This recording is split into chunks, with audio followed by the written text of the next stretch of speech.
Hey everyone, I am Jared McPhoy, educator and the author of By Grace Through Faith, A Journey of Self-Discovery, and you're tuning into So Booking Cool. So fucking, so fucking, so fucking cool. It's so motherfucking cool to listen to So Booking Cool. Welcome to a series I'm calling 12 Things I've Learned in 2022. And the first thing that I've learned is that we must respect ourselves. And we must respect ourselves so deeply that that creates a boundary and it tells people how we deserve to be treated. So don't you ever forget it. Keep your self-respect up. Welcome to So Booking Cool, it's Jewel B. Today's guest is a young, esteemed leader in education and church. He is also the author of the debut page-turning memoir-inspiration and motivation book, By Grace Through Faith, A Journey of Self-Discovery. Here with us today is Guyana's own Jared McPhoy. Stay tuned for our conversation, only on So Booking Cool. Hi. Hi, Jared. So, how has your life changed since you have become an author? I know you say that never in your wildest dreams did you think it would happen. Well, for me, I have felt so free. It has been a very freeing experience because I have poured a lot of myself into the book. So knowing that my story is out there and it's something that I believe in and I know that I have told the truth, I just feel so free. So I'm just moving through life now, feeling so free, feeling so happy. Love that for you. And yes, you definitely bear your soul in By Grace Through Faith. Was that easy to do?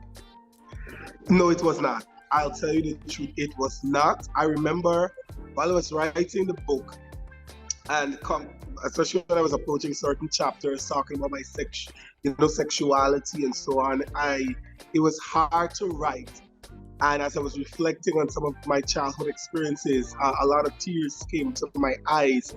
And then even while I was going through the editing with the editor I worked with, I remember there was a point where I wanted to just delete so much out of the book because I was like, oh my God, people are going to read this.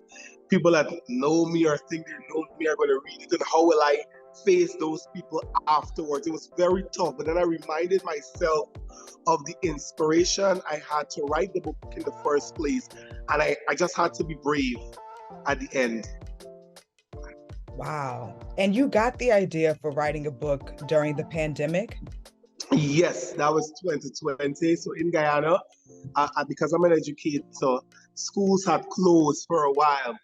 And I was also attending the University of Guyana, so classes were suspended. So I was home, and I remember obviously feeling fearful for life because you're wondering with the deaths that's happening all around, everything I'm seeing on the news, I was wondering, am I even going to die? It was scary. And I just remember I used that time to get closer to God.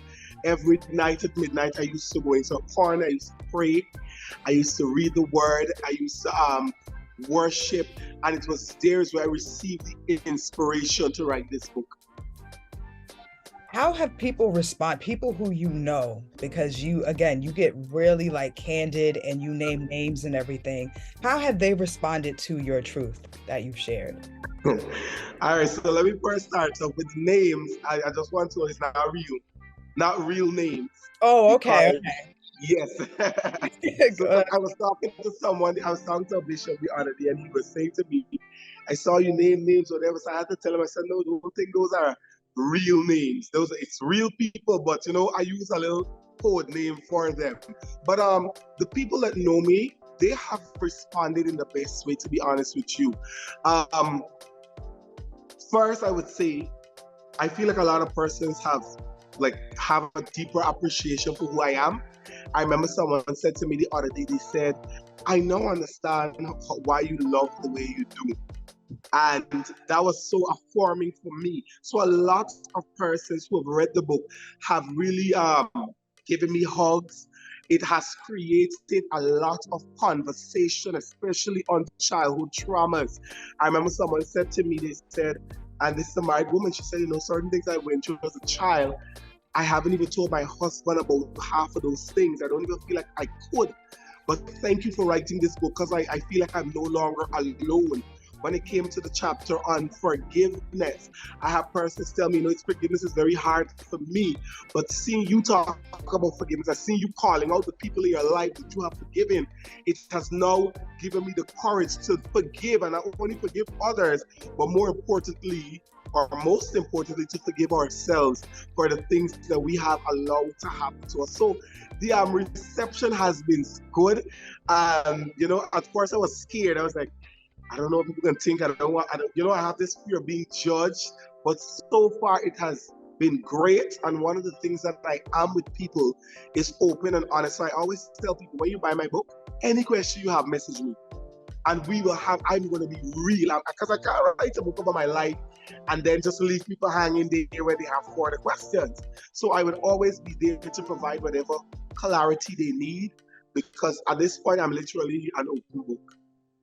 Oh, Jared, that is spectacular.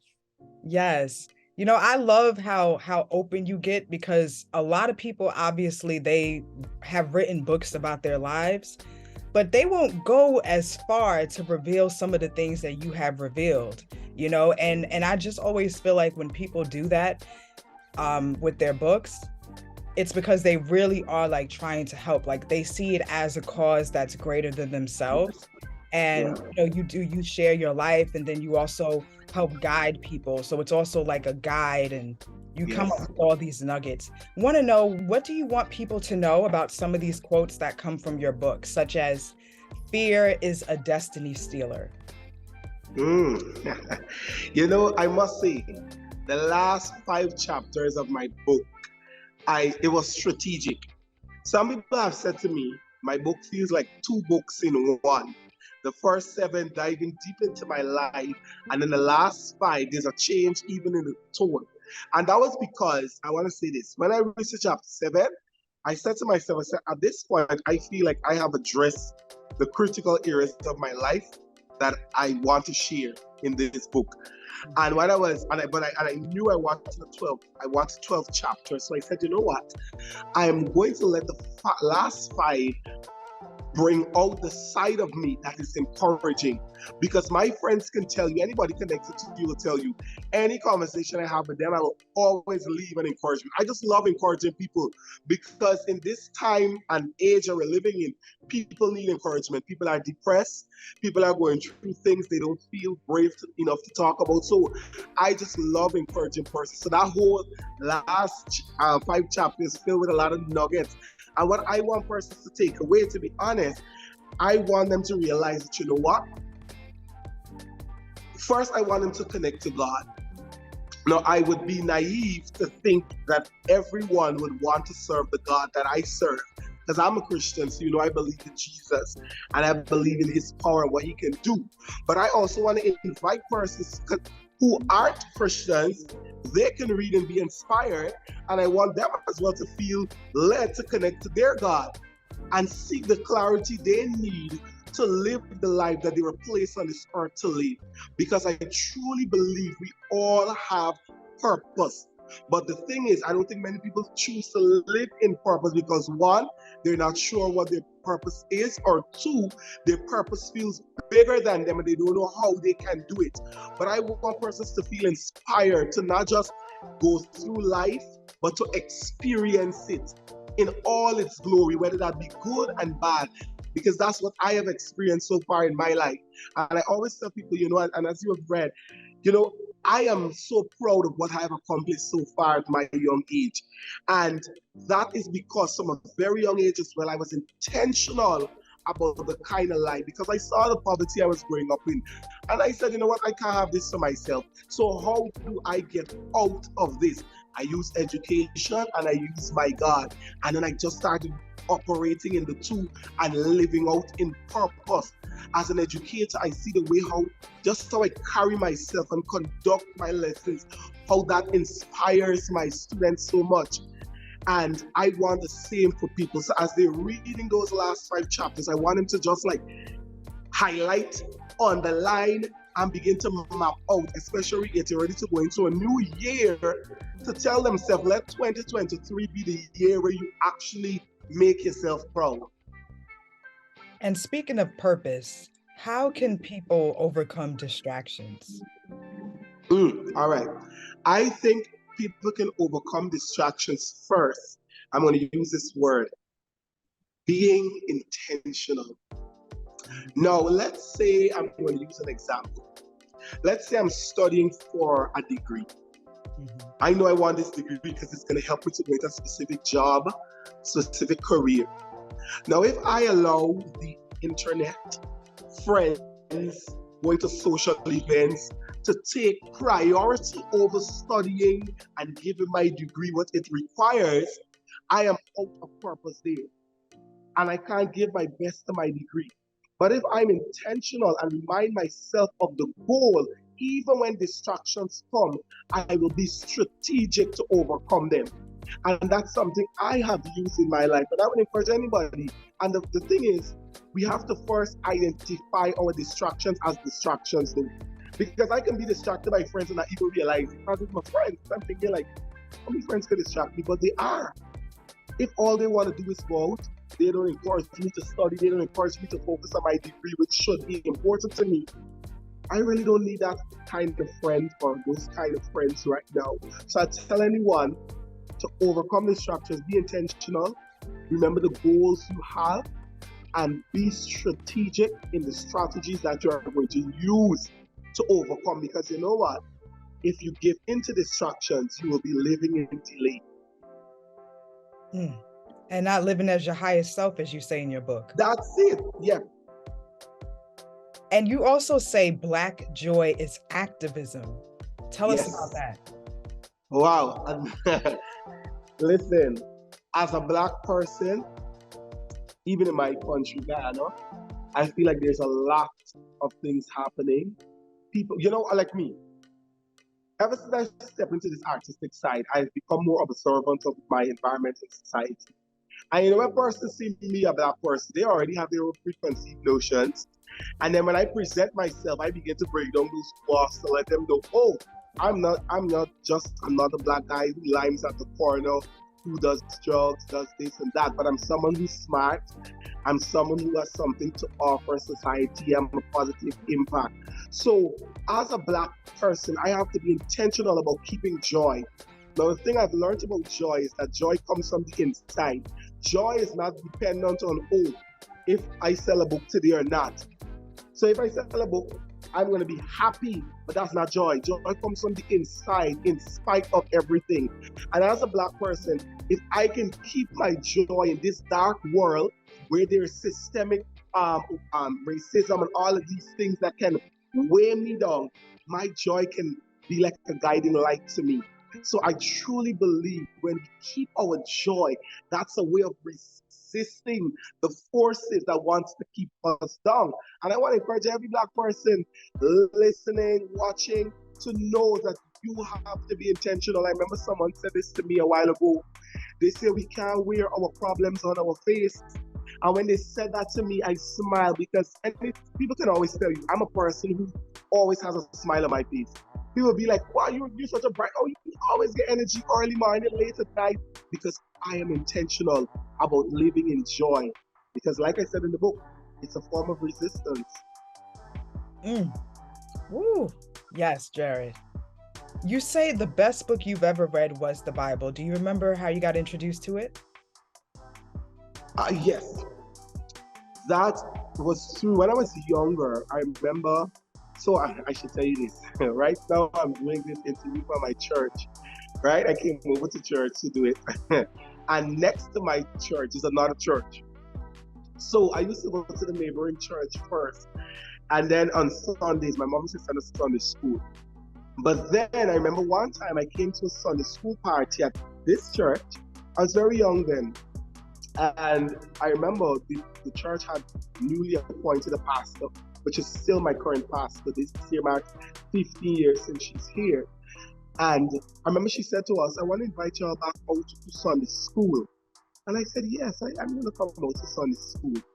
And it was through coming out to Sunday school and coming to church, like I could remember being introduced to the Testament and reading verses for Sunday school. And, you know, as I continued to grow, I started, you know, discovering the stories in the Bible, especially in the Old Testament. And I've always been intrigued, let me use that word. I've always been intrigued by the stories, and I'll tell you one that still to this day I always laugh when I think about it, is the story with Lot and his wife, when the instruction they received was to don't look back. And Lot's wife looked back, and I remember being young and reading Lot's wife, when she looked back, turned into a pillar of salt. And I was like, a pillar of salt? How is this real? How is this happening? And I just remember the Bible has always been a book with a lot of surprises. And to this day, you know, I've been a Christian since 2010. To this day, the Bible still surprises me. I read things in the Bible and I'm like, wait, I never read this before, because things are always coming out of me. And I also see the Bible as a work of art. So that's why it will always be my favorite book. Yes. And as an educator who has been doing this, you're still so young, and you've now been doing, you're not new to this. And you've even taught teachers who are older than you. Do you think that classroom management is the most important thing that a teacher can learn how to do? Yes, I think it's one of the most important things, because if you are able to manage your classroom, I think you're going to get more out of your students. So for me, because I'm a male, and once again dark skin, I have size, as we say in Ghana. When I step into a classroom, my very presence commands respect. That's the plus I have on my side. And then with my voice, when I'm dealing, for example, with my students at my primary job, the adolescents, the teenagers, sometimes if they get a little out, I just have to raise my voice a little more, and everybody's gonna get in their corner. And when I'm able to settle them, and I'm able to then communicate with them, I'm able to get more out of them. Because I always say, I remember when I started teaching, right? I used to think, because I observed this from a few of my colleagues, I used to think that the way to get children to respect you is to make them fear you. But through wisdom and through studying at the University of Ghana, my bachelor's degree, I learned you don't get the best out of the students when they're fearful of you. You get the best out of them when they actually respect you for who you are and what you have to offer them. And I'm that kind of teacher who will always approach my students as the strict person first, and then I would ease into them to develop that relationship. So for example, yesterday was the graduation for the students who wrote in Guyana. We write a Caribbean exam. We call it CSEC for short. So those students wrote CSEC and they did well. So yesterday was a graduation, and it was very emotional for me, because when those students started school, I started working at that school, and they finished school and still at that school. But it's so emotional to see their growth. And some of them, would you believe, I've taught them for the 5 years in every level they were in. So you could imagine the kind of love I have for them, they have for me, along with the respect. And that's what I love a lot about them, because I know where to draw the line with them, and I know how to establish control. It's one of the best things a teacher can have. It's one of the best things. And sometimes I observe teachers who don't have classroom control, and I feel so sorry for them and the children. Because for me, when you don't have good classroom control, the children will disrespect you, because I have seen it. And they're not going to learn anything that you are there to teach them. Do you think that anytime it's a new school year or a new semester, that the first 2 weeks or so should be about building routines in your classroom? How long should that period last? For me, I would say it depends on the students, because one thing I found, no group of students are the same. So for some students, I can tell you, like for this academic year in Ghana, our academic year started in September. Some classes, I was able to establish a routine with them within the 2-week period. For a class, it took me a month because a lot of activities came up that affected me from meeting with them the way I should have. So, that period was prolonged for them to really understand me.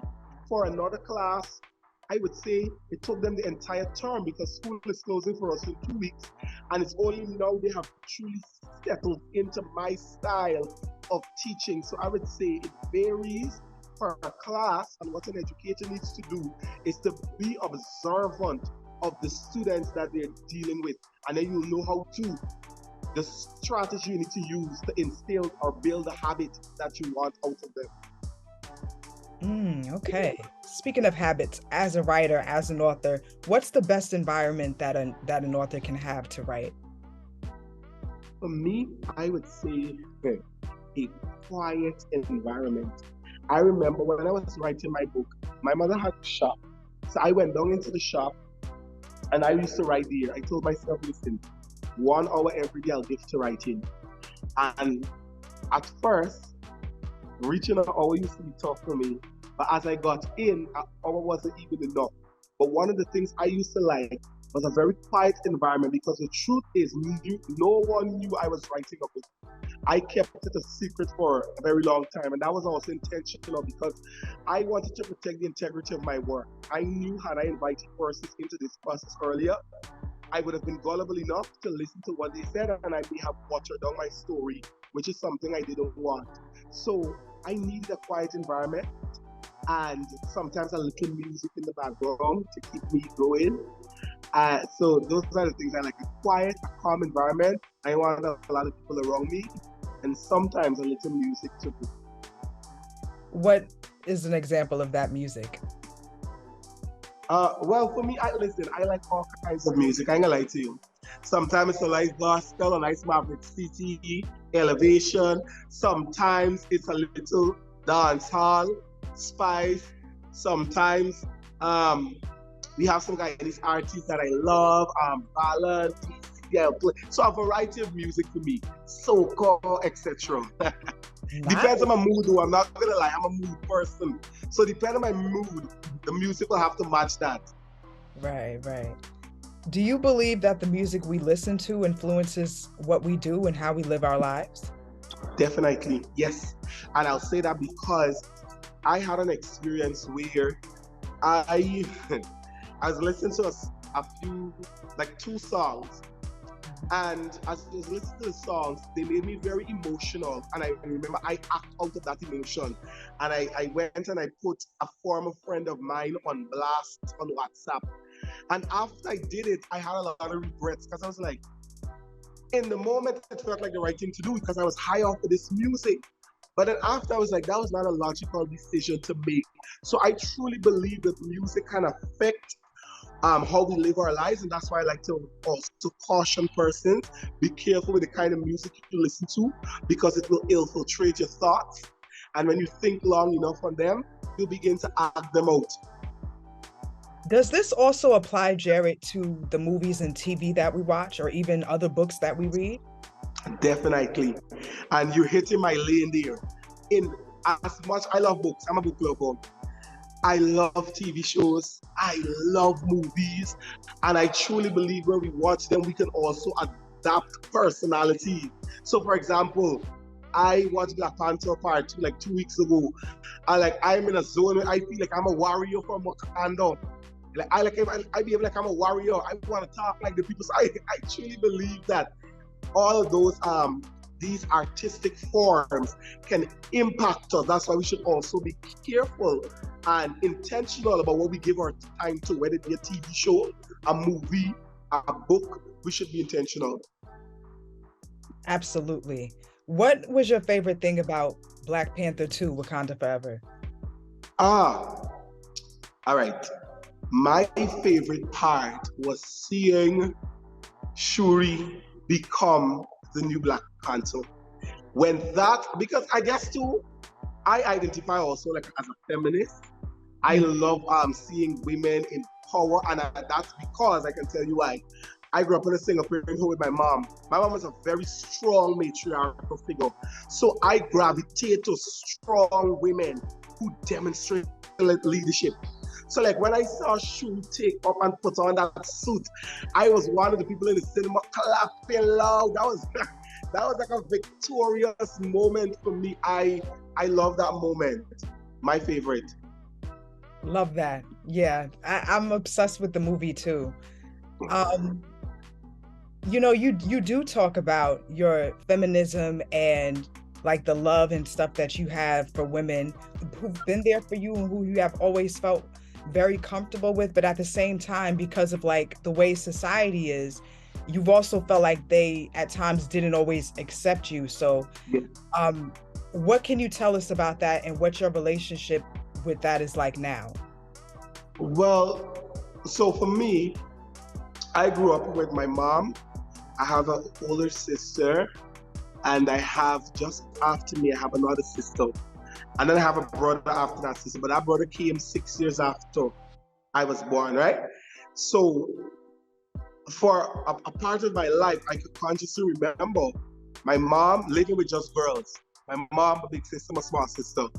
So if I am surrounded by women as a child, naturally, I would begin to observe what I receive in my environment.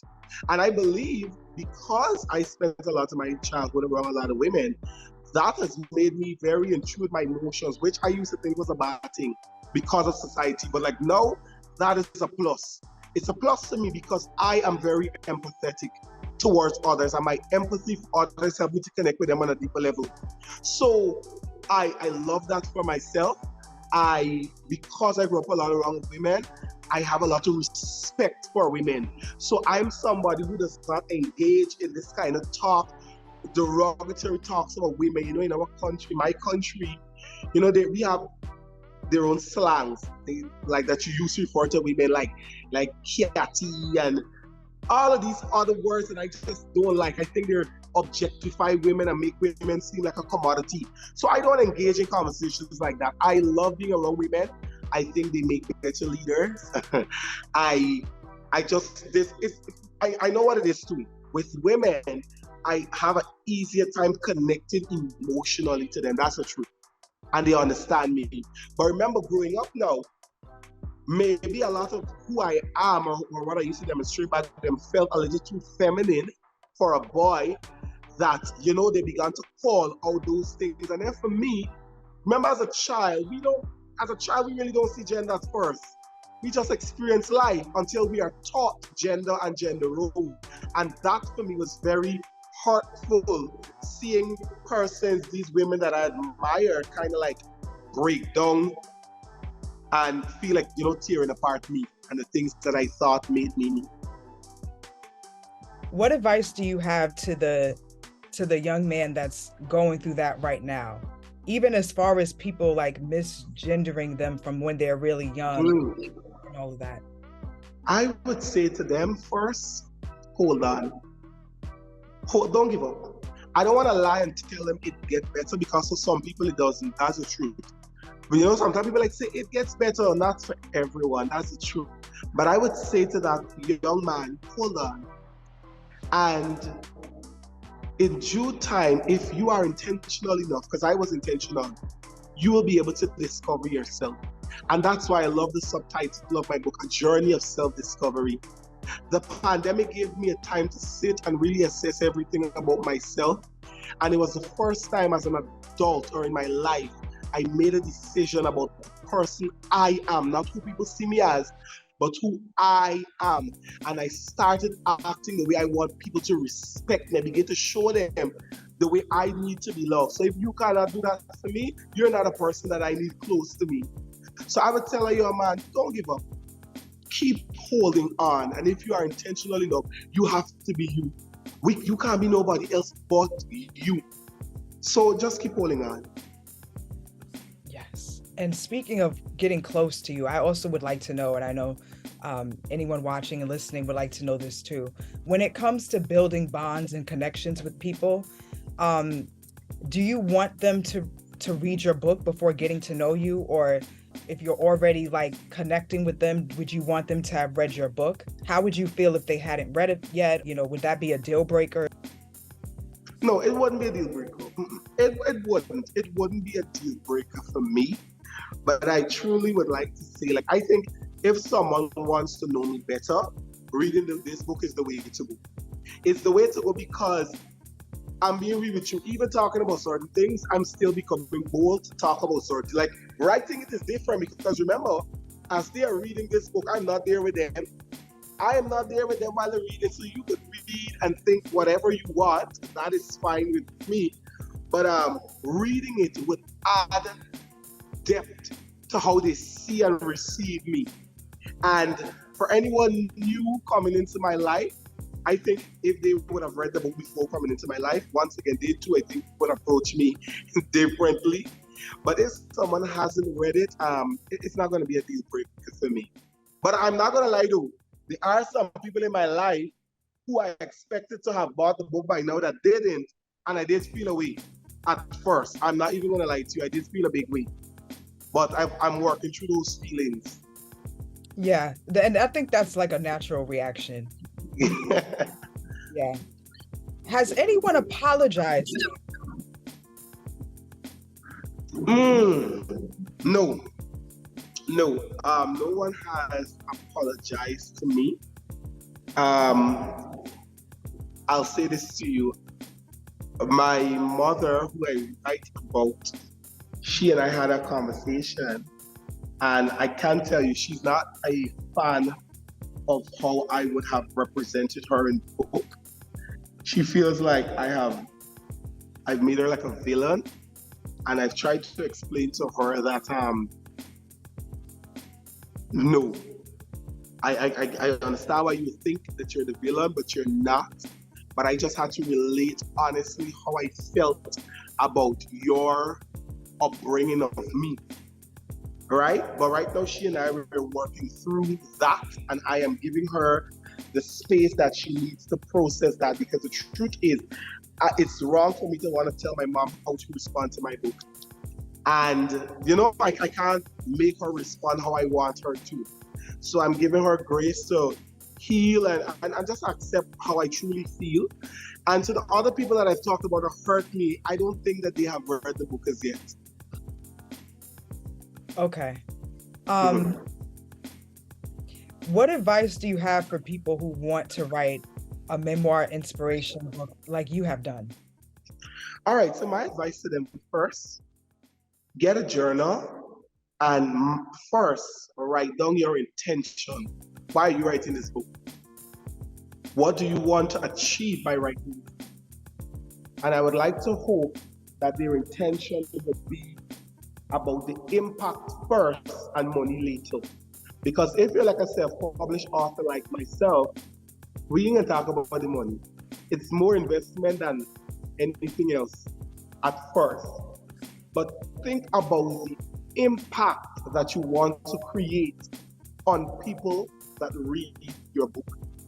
I would say to them, map out your chapters, like what you want, the story that you want to tell with the various chapters. Like for me, I know I wanted 12 chapters. I'm a number person, I love numbers. So I knew it would have been 12. So I said 12, all right? So let me map out now what I'll put where. And if you're writing a memoir, please be honest. Don't hold back. Yes, there's parts that you will keep for yourself, because I have done the same. There were some things I put in this book that just minor things that I decided to take out because I said, man, I feel like I'm sharing enough, and this one may be a little too extreme for the audience. And then being real with you, as a self-published audience, my first target audience would have been the people I live around, my church community, my work community. So knowing that I had to go back to those certain extreme examples I used, I decided for myself, I'm going to take that out. So be honest. Don't hold back. And know that your story is going to help people. Because I'll tell you this, the people that have messaged me, sometimes tears come to my eyes with the messages that I receive. Like a coworker told me only last night, she said, Jared, as I was reading along the last 5 chapters, she said, I was praying as I was reading, and I'm declaring the things you are declaring. And she said right there something, as she prayed, that opportunity she wasn't even looking forward to came for her. And those things feel like so, like it's those moments that make writing this book and everything I went through to get published worth it. Speaking of stories and inspirations, you liked Yvonne Orji's book that she wrote about. Love it. You did. So tell us what you loved about it, and if you could have a conversation with her about her book and your book, what would you want it to be about? So let me first start off. I love Yvonne's book, Bamboozled by Jesus. Let me tell you what I love about it. I love how she's bold about her faith in God. And I love how she used Bible stories in line with her life's journey. And that was an inspiration to me, because at that time I started writing my book and I was like, this book is an example of a version of what I would want to write. So her book as well, she encouraged us to go and live the life God called you to live. And at the end of reading that book, I said, you know what? And when I came back home, because I was on vacation at the time, I was in the States on vacation by my sister, and I read the book. And when I finished, when I came home, you guys believe me, I got back into writing. That book was like really the push. So if I'm to have a conversation with Yvonne, our conversation I think would be about overcoming fear and how freeing that has been when we have overcome the fear and overcome insecurity and looking at the opportunities that have been created from that. And you never know, it just might happen. And that's so true. Let me tell you, writing this book here and given the opportunities I've had to talk about my book, even this opportunity shows me that when we have an idea and a vision, we just got to work towards making it a reality. When people say it's a cliche, I believe, but when people say anything is possible, that is literally true. I honestly believe that. So my book has been even a blessing to me to want to go after the other artistic endeavors that I have, because I like to say with this book, I feel like Jared the artist has been born, and now that Jared the artist is here, I am actively working towards diving deeper into the arts. Wow. What kind of arts? Well, I'm currently in the process of writing what I want to be a short form series. Mm-hmm. So I have mapped it out. It is going to be, because all of this is by faith, 8 episodes. I am almost more than halfway through. So I am writing that. I've given myself before the year is out to finish that. And then I want to see where God will allow that to go. And also, I know that I feel like the concept for book 2 is beginning to come to me. It's settling in. So at some point, if not at the end of this year, early next year, I'm going to go back to my journal and begin to map out book 2. Wow. You are such a go-getter, Jared. And you talk about being intentional. Is it ever too soon for a young person to start thinking about the future that they want to have for themselves? It's never too soon, especially given the fact that this pandemic has shown us that life is short. It's so fleeting. One day somebody's here, the next day you hear they're dead, and you're like, what? It's only the other day I spoke to that person. So I would tell any young person, please, in this moment, as soon as you finish listening to this interview, start mapping out what you want for your life. When I think, I've always had artistic dreams, but I'm not gonna lie, I just wasn't bold enough to go after them. Don't get me wrong, I love being an educator, but I know I have so much more to give. And I have such a bigger audience I know God has called me to reach. And I want, whenever that time comes, when God is ready for me, I want to be able to say, truly, I have given everything I had inside of me. So that's why I truly believe, and that's why, people don't believe this, but I just shock my own self when I talk about my age. I remember at my book launch, which was also my birthday, because I turned 24. I remember when I said that, a lot of persons, they were shocked, and then they started clapping, because even though I present myself, a lot of people think I'm way older than I am. But that's just because I've always been in mature spaces. I've learned how to be a mature adult professionally. So I know how to, move through and do what I have to do. But as a young person, because of my early upbringing, there's this go-getter in me that like, I can't rest for too long. I always got to go on to the next thing, the next thing, the next thing. Wow. And on that note, Jared McPhoy. Jared McPhoy, thank you so much for talking to So Booking Cool today. Truly loved having you on. Can't wait to talk with you again in the future. I hope to do so. And definitely. You're up for it? Yes. Yes. How can people keep up with you and get By Grace Through Faith, a must read? All right. So By Grace Through Faith is currently available. If you're outside of Ghana, you can buy it on Amazon. You have the Kindle version and you have the paperback version. And it's, listen, people, at an affordable cost. And I want to say, this book is a quick read. Yeah, look at the size. It's a quick read. Come on. Yes, and that's something I like too, if I must say. I love books, but you see them long books? In this day and age of TikTok, attention span is not the same. So the thing about my book, if you're a reader, in a day or two, you can finish this book. I've had people who told me one day they finished it. So it's a quick read. And also, I must say, people, I am currently mapping out the steps because I also want to have the audiobook for it. Because I am aware there are a group of people who love to listen because of their busy schedules. Right? They don't have time to sit with a physical book or with a tablet to read. So I'm working on that. So next year, by the grace of God, look out for the audiobook. And if you're in Guyana, you can reach out to me and on my social media, which I will say now. So I'm on Instagram as Forever Blessed, or you can just type my name, Jared McPhoy. I'm on Instagram. I'm also on TikTok as Impact and Inspire TV, where I share, inspirational videos. I am also on Facebook as Jared McPhoy. I'm on Twitter, practically all the social media platforms as my name, Jared McPhoy.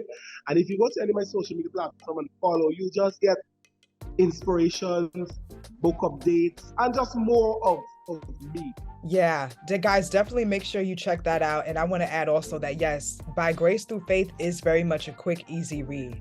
It really is. And I like that you hit on that about how so many different things are competing for our attention and stuff. So do you also want to reach reluctant readers? Yes. And even I remember I was talking to, because we had crusade this week at my church, the evangelist that was there, she purchased a copy of my book and she said to me, Jared, I love this book here. She said, I started reading it and she said, you don't even know I have a manuscript right now and you have encouraged me to want to get it published. Because she said, for her, she always started to write a book, it got to be this big, thick, so many pages. But she said, looking even at the size of your book, it has inspired me to want to make mine a reality. And that feels so good because she's not the only one that has said something like that to me. Wow. You see? Yeah. And I can't wait for what's next for you. I can't wait. Thank you. You're very welcome. No problem. It's just the beginning. Mm-hmm. Yes. Thank you again, Jared. And thank you so much to all the viewers and all the listeners. Until next time, So Booking Cool. Bye. Thank you for extending your platform to me.